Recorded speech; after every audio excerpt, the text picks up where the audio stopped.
Hi, and welcome back to Brit's Wickedry.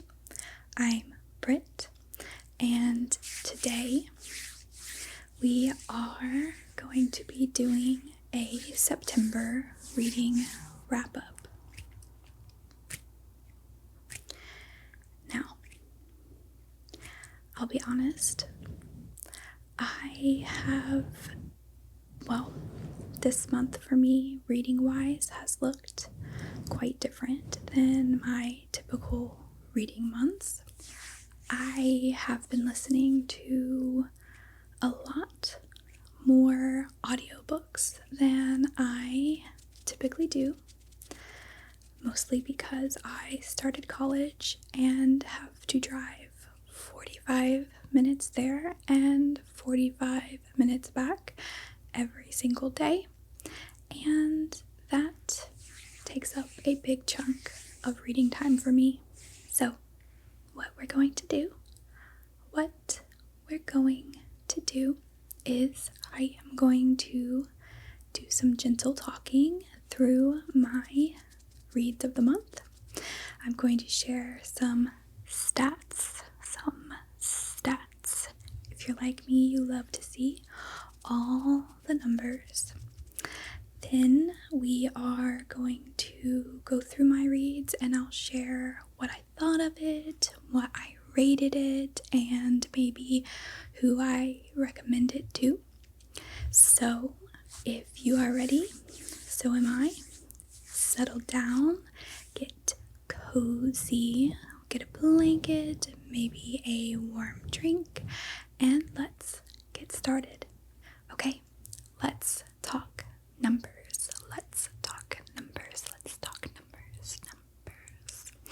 If you're anything like me, I love to see the stats and the numbers and compare and contrast my reading habits this month to previous months.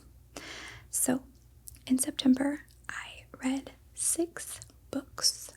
1, 2, 3, 4, 5, 6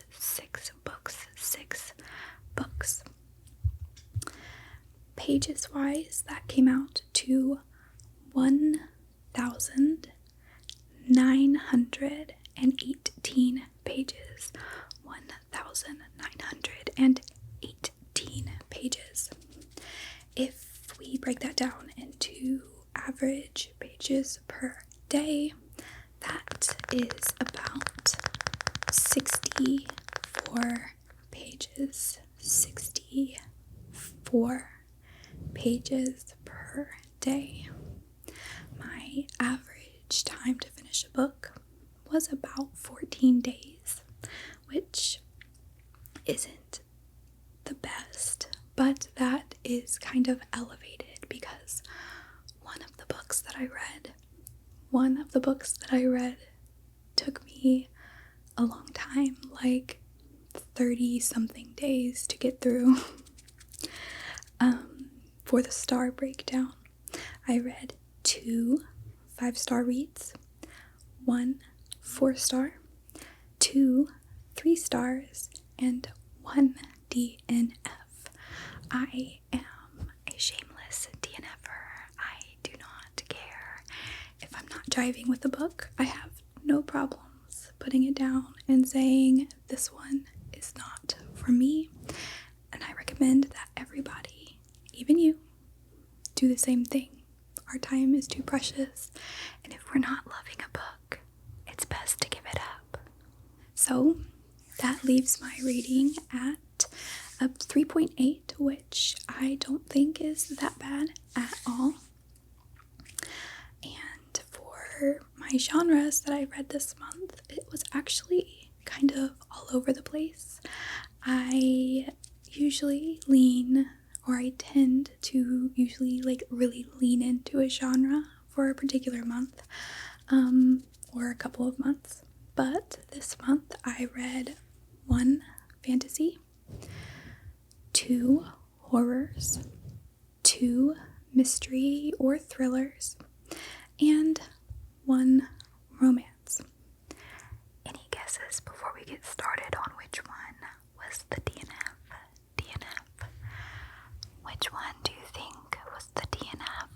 So I think I had a good balance there between my typical like creepy-esque books and some cozy reads as well, which I found to be perfect for September as a month. As for formats, as I mentioned at the beginning, I read a lot of audiobooks. A lot of my reading this month was audiobooks. So I read 3 in audiobook format. Some were partial audiobooks, but I usually count any book that I read even a little bit of via audiobook as an audiobook read. So that's just me. I also read 2 ebooks and 1 physical read.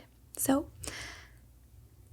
that is my 6 reads, and even though I only read 1 physical read because I was doing a lot of homework, a lot of schoolwork, and my reads are all audiobook, that kind of makes sense to me, but it does look a lot different than what my reads typically look like in a month.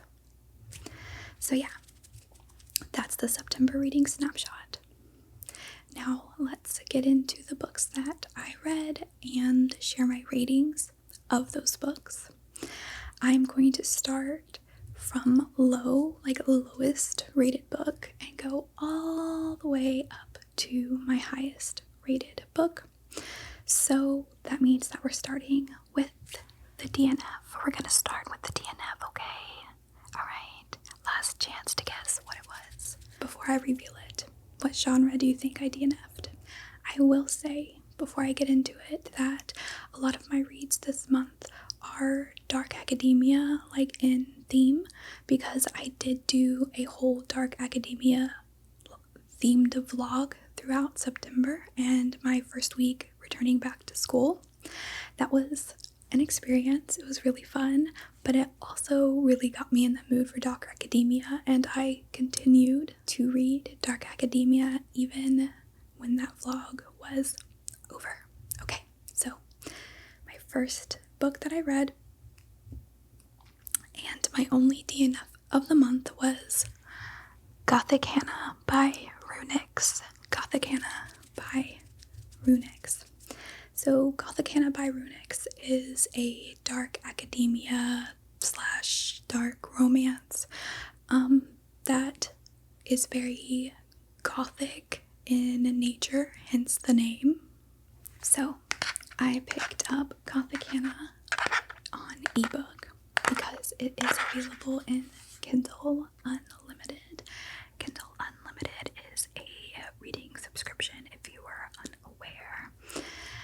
And I picked it up because it was one of the highest or most commonly recommended dark academia romances that I was seeing, and I really wanted to include a more heavier romance leaning dark academia book in my little dark academia reading experiment that I did.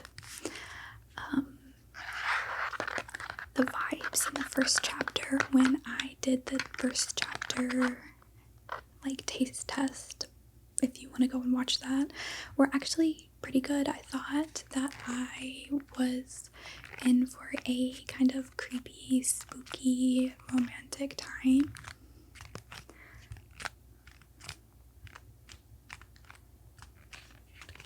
However, I didn't find, like as I went on in the book, I didn't find that I was enjoying the writing much. And I can usually get through that and still enjoy the story. But as I got further into it and was starting to see some interactions between the main character, Corvina, and the love interest, who was actually her professor. I was getting all of the ick. I was not having a good time. I thought going in, or I heard, that Vad, the love interest, was a student teacher. And so in my mind, I thought, okay, I could get down with this. And I think in certain situations I could, but the second he appeared on the same page with Corvina, I felt disgusted. I did not like the vibes. So Corvina is supposed to be 21 and he is 27, which that's not a huge age gap. Numbers speaking, right? That can work. That's not a big deal. However, there was an obvious power imbalance, and the way he was acting and the way that it was being portrayed as like sexy was not it for me. It made me feel uncomfortable for myself and for Karina, the main character, and I just knew I could not jive with that if it kept going in that direction. So I did some more research, read some more reviews, and learned it does, and it probably gets worse. So for me, I decided it was in my best interest to nope out. I don't like anything that feels predatory in any way, and the way he was portraying himself to her felt very predatory. So yeah, DNF'd that one. Only, I want to say maybe I got 15 or 20% in, but Gothic Hannah was a DNF for me. I do not recommend.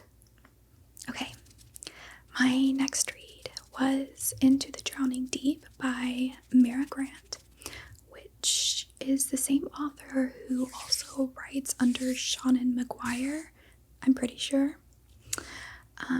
But this one I listened to the audiobook of, and this is the one that took me so long. I actually started this one in like mid-August. But because of life circumstances, I was in and out of it, and it took me so long to finish. But genre-wise, this one is it's very much like a science fiction horror about mermaids. So I actually started with the prequel of this book, and I really enjoyed the prequel. It gave me the killer, creepy mermaid vibes that I was looking for in the summer. And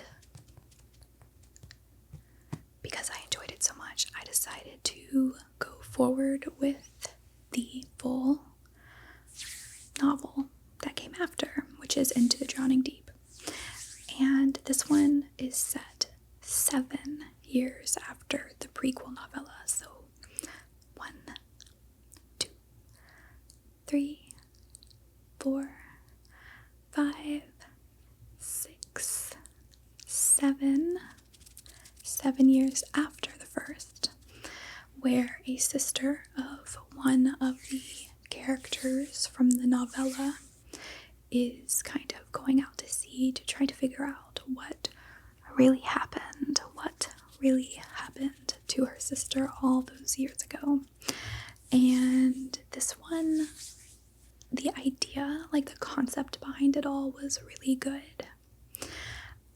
I loved the way it was very science leaning, like very science heavy. I am a STEM major myself in college, and I appreciate all the work the author did to build up like her specific kind of mermaids and how they function and what their behavior patterns are like. That was really good and really interesting to see. However, there were a lot of characters, a lot of characters. So many characters that for like half the book, I didn't know who we were listening to. And so with that many different POV points and with how thick and heavy the writing felt in some areas, it kind of made me feel a little bit detached from the story at times. So that is where I'm really grateful for the audiobook, because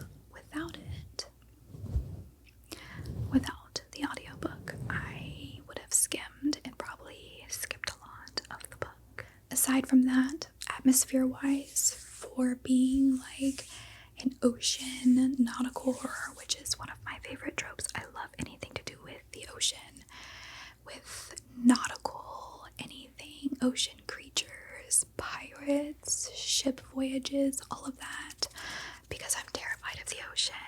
I don't like the ocean. I don't swim in the ocean, and I don't like anything that comes out of the ocean.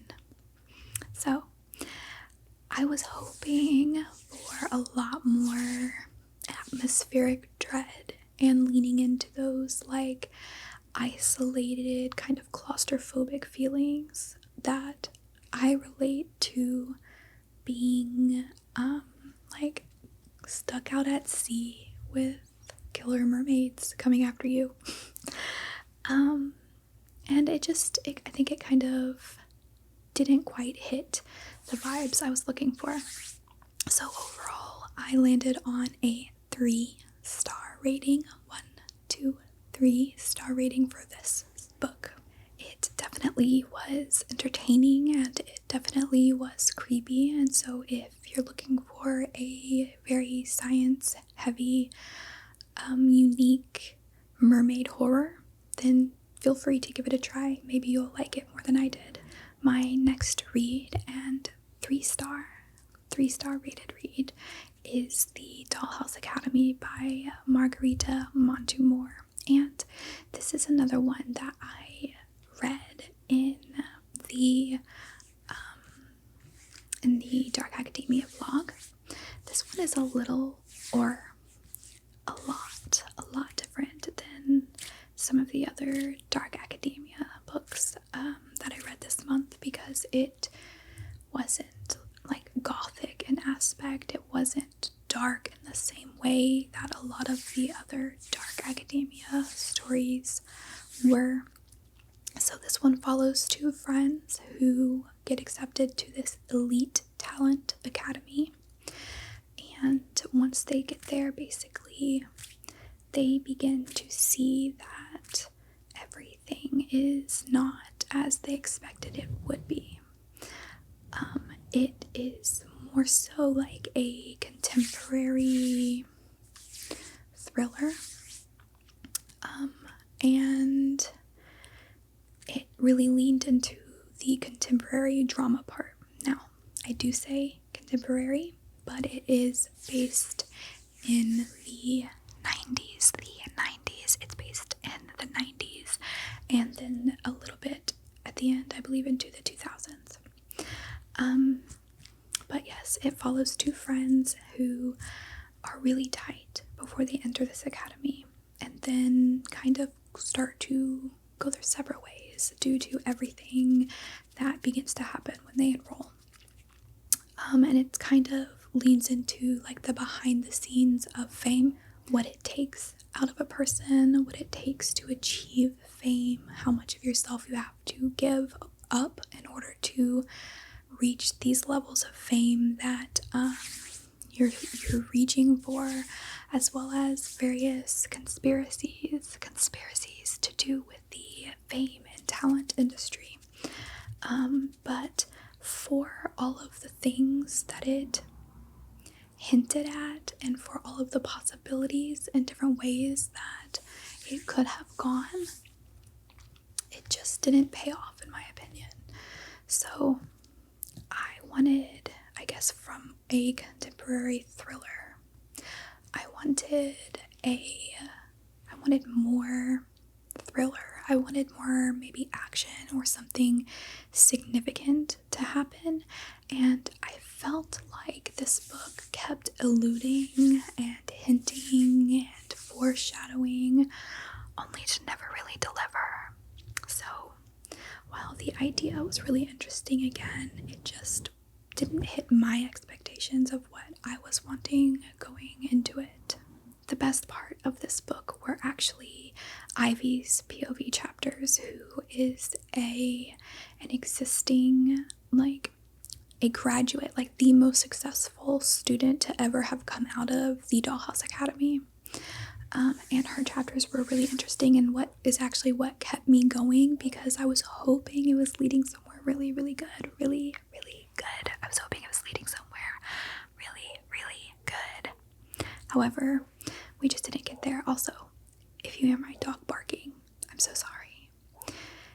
She's 11 years old, and she's very grumpy, so she barks at everything. It's new for her to actually do this, but she started recently just barking at everything, so I apologize if you hear that. So yeah, that was my second 3-star read. Oh, and I didn't mention that one is also was an audiobook. I can't remember if I said that, but it was an audiobook, and the production of it was really good. So the voice acting was amazing, and I did enjoy that part. So I think that actually probably made the experience, just like with Into the Drowning Deep, much better than if I was physically reading it. So even though it's a little unusual for me to read that many audiobooks, I think actually having the audiobooks helped me get through these books that I might not have actually stuck it out with otherwise. Moving on to my first and only 4-star read of the month. That one is What Kind of Paradise by Janelle Brown. So this one was actually my very first pull for the series I'm doing called The Final Shelf. And it was a good time. Obviously, you can see that I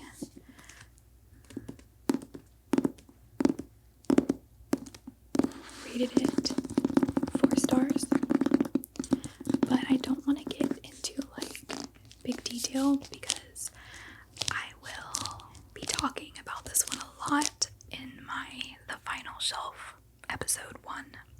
So I did enjoy it. There was aspects of this that were really amazing to me, and that I loved and actually related with a lot on a certain level. And then there were parts that I felt maybe fell flat in a couple of ways, or just didn't escalate as much as I maybe would have liked to have seen, or didn't elaborate as much as I would have seen. This one is based in the 90s as well, so I like that they kind of have that theme going with them.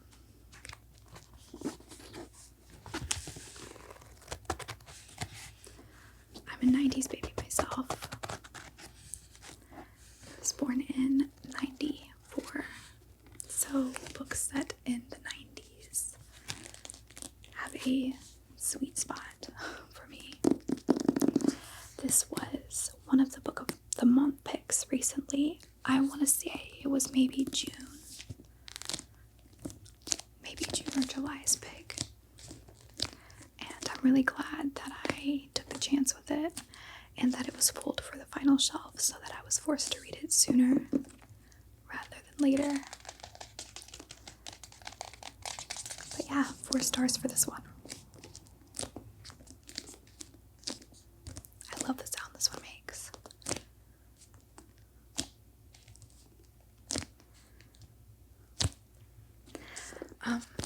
I did read this one as technically considered a physical read, but I did read part of this on audiobook as well, and the audiobook was not my favorite. I didn't particularly enjoy the narrator that they chose. Not that she's not good, I just felt like maybe it wasn't the best pick, or how I was imagining the character to sound in my head when I was reading first and then dove into the audiobook later. I think that if you are interested in the rise of the internet, if you like true crime, if you like coming of age stories, that one's definitely one to look into and to give a try for yourself. Now we can move on to my two 5 stars of the month. Having 2 5 stars is rare. One of these, they were both really good. Obviously, they both got 5 stars, but one of them is like an absolute new, brand new favorite read. So let's talk about the first one, which I actually read on audiobook, but after I read it and gave it 5 stars, I wanted to pick up a physical copy of A Study in Drowning.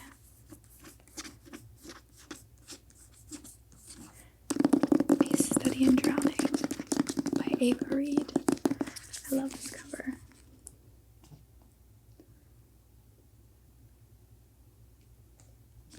So pretty. But this one is another dark academia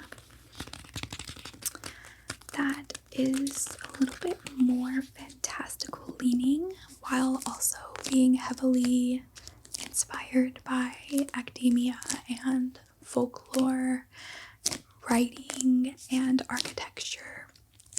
It follows a student at a college named Effie who really wanted to go for literature, but due to the college's rules, they don't allow women into the literature college. So she settled for architecture, and when she got the chance to make a design on her favorite author's home, she jumped. And she won a contest that allowed her to go and do some architecture work and draw up new plans for his home that is pretty old and was in a state of needed repair. This author died previously, and so she was seeing this as kind of a way to honor him. However, when she gets there, she realizes that she's not the only one, and that there is also a student from the literature college there, whose name was Preston. And together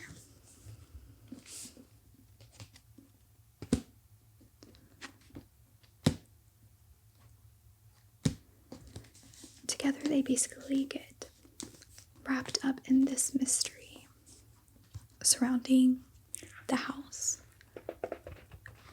and the author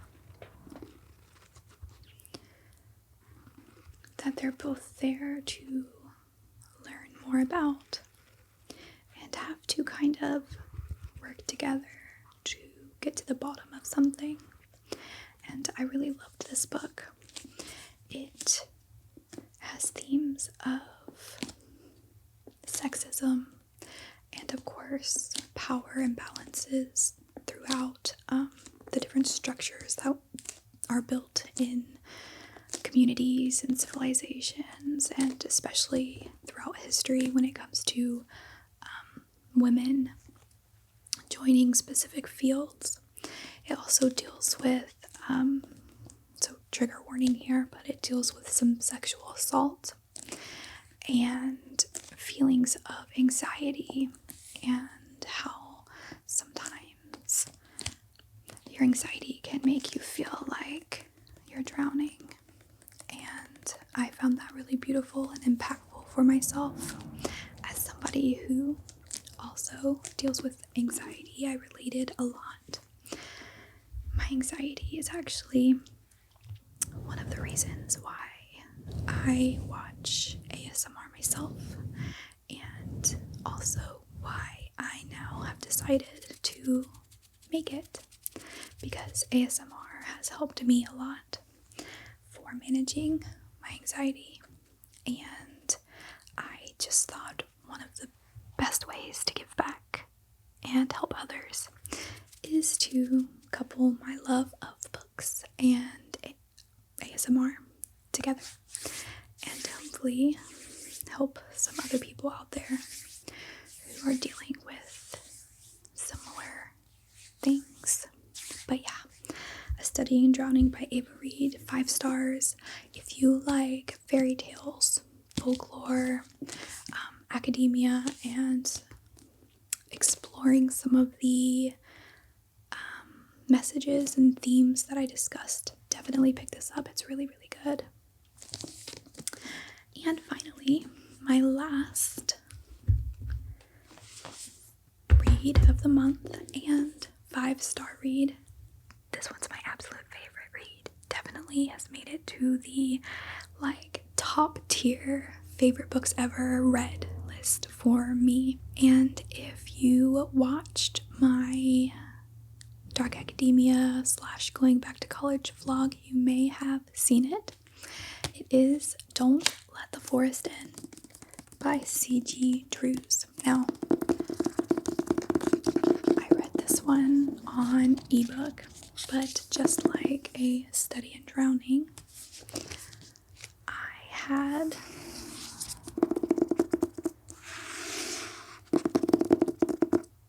pick up a physical copy of this book because I loved it so much, and I needed a copy on my shelf.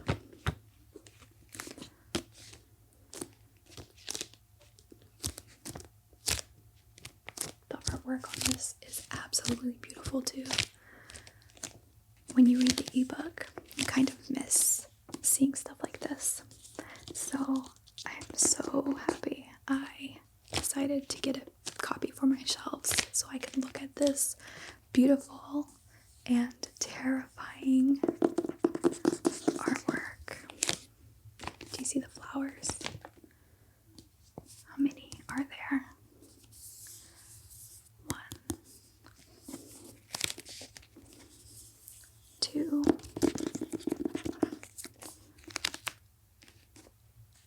3, 4, 5, and 6. 6 flowers. But this book follows a young Thomas here as he returns to his boarding school for a brand new year. This one is a YA, if I didn't mention that. And even though it is a YA, it does not shy away from exploring darkness and some really heavy and emotional themes. But Thomas is returning back to his boarding school, and he's so excited because he gets to reunite with his best friend. And actually, I just realized I think I might be getting the names wrong. So this is Andrew, and his best friend is Thomas. But along with returning to school himself, his twin sister is coming along, and Andrew begins to notice that while they all three, the 3 friends and himself, used to be really tight, really close, there is something going on between Dove and Thomas and Andrew is wanting to get to the bottom of it because he just wants things to go back to how they were. And then beyond that, while Andrew writes these kind of twisted, spooky, scary fairy tales, his friend Thomas illustrates them.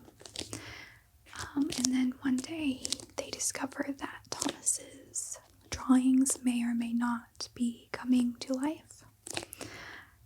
And what do they draw? Monsters.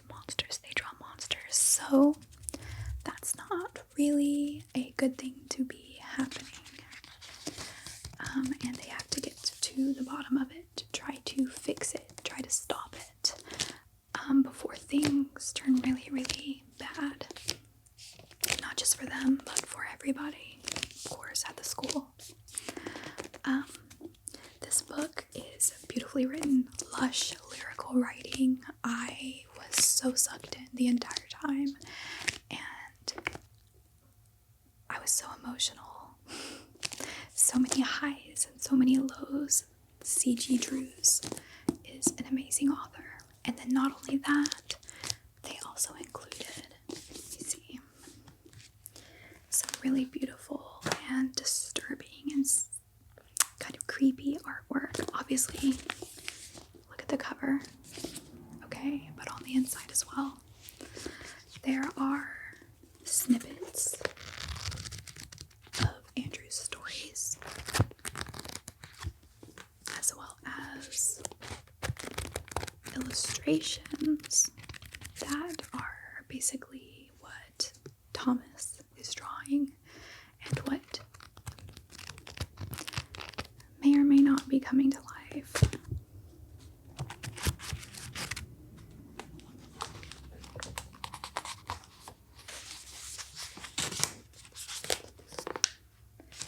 So here's an example.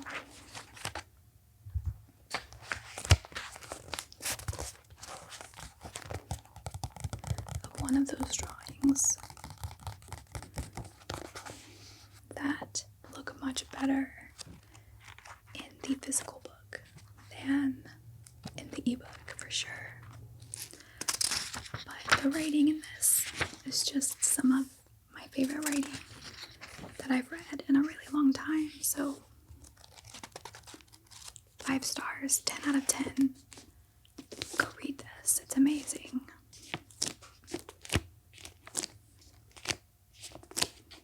And that was everything that I read in the month of September. So now I'd want to hear from you. What was your favorite read of the month? Let me know down in the comments. And if you have any recommendations, like A Study in Drowning or Don't Let the Forest In, definitely let me know, because I was eating up those vibes this month. And I can't wait to find more just like them. So let me know that. Or if you have nothing else to say and you just want to say hi, drop a tree emoji in the comments to let me know you were here. Thank you as always, and I hope that you have a lovely rest of your day or your night or whatever it is, wherever you are, and I will see you